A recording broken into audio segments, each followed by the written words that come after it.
Imamat pasal 17. Tempat menyembelih dan mempersembahkan korban.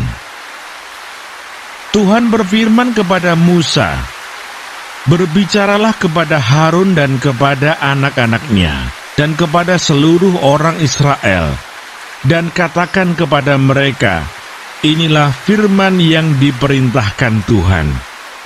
Setiap orang dari kaum Israel yang menyembelih lembu atau domba atau kambing di dalam perkemahan atau di luarnya, tetapi tidak membawanya ke pintu kemah pertemuan untuk dipersembahkan sebagai persembahan kepada Tuhan di depan kemah suci Tuhan, hal itu harus dihitung kepada orang itu sebagai hutang darah, karena ia telah menumpahkan darah, dan orang itu haruslah dilenyapkan dari tengah-tengah bangsanya." Maksudnya, supaya orang Israel membawa korban sembelihan mereka yang biasa dipersembahkan mereka di padang kepada Tuhan ke pintu kemah pertemuan dengan menyerahkannya kepada imam untuk dipersembahkan kepada Tuhan sebagai korban keselamatan. Imam harus menyiramkan darahnya pada mezbah Tuhan di depan pintu kemah pertemuan dan membakar lemaknya menjadi bau yang menyenangkan bagi Tuhan. Janganlah mereka mempersembahkan lagi korban mereka kepada jin-jin, sebab menyembah jin-jin itu adalah zina.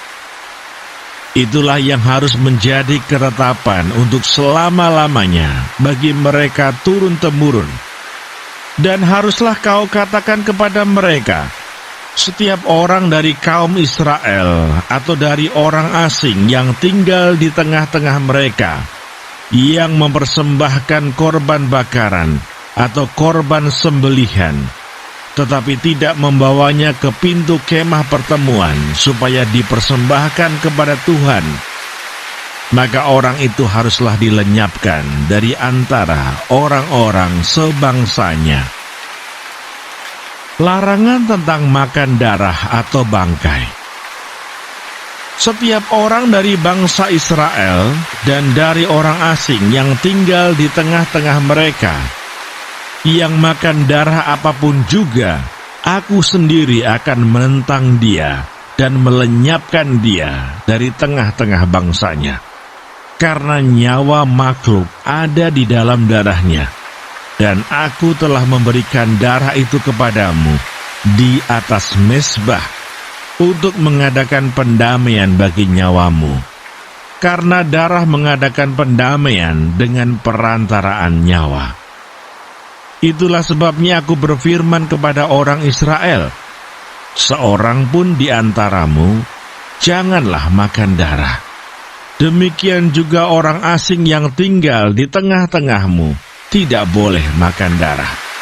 Setiap orang dari orang Israel dan dari orang asing yang tinggal di tengah-tengahmu yang menangkap dalam perburuan seekor binatang atau burung yang boleh dimakan, haruslah mencurahkan darahnya, lalu menimbunnya dengan tanah. Karena darah itulah nyawa segala makhluk. Sebab itu aku telah berfirman kepada orang Israel, darah makhluk apapun janganlah kamu makan, karena darah itulah nyawa segala makhluk. Setiap orang yang memakannya haruslah dilenyapkan.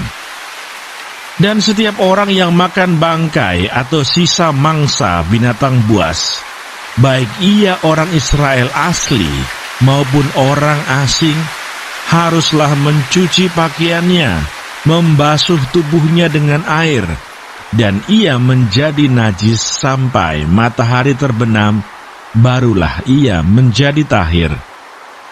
Tetapi jikalau ia tidak mencuci pakaiannya dan tidak membasuh tubuhnya, ia akan menanggung kesalahannya sendiri.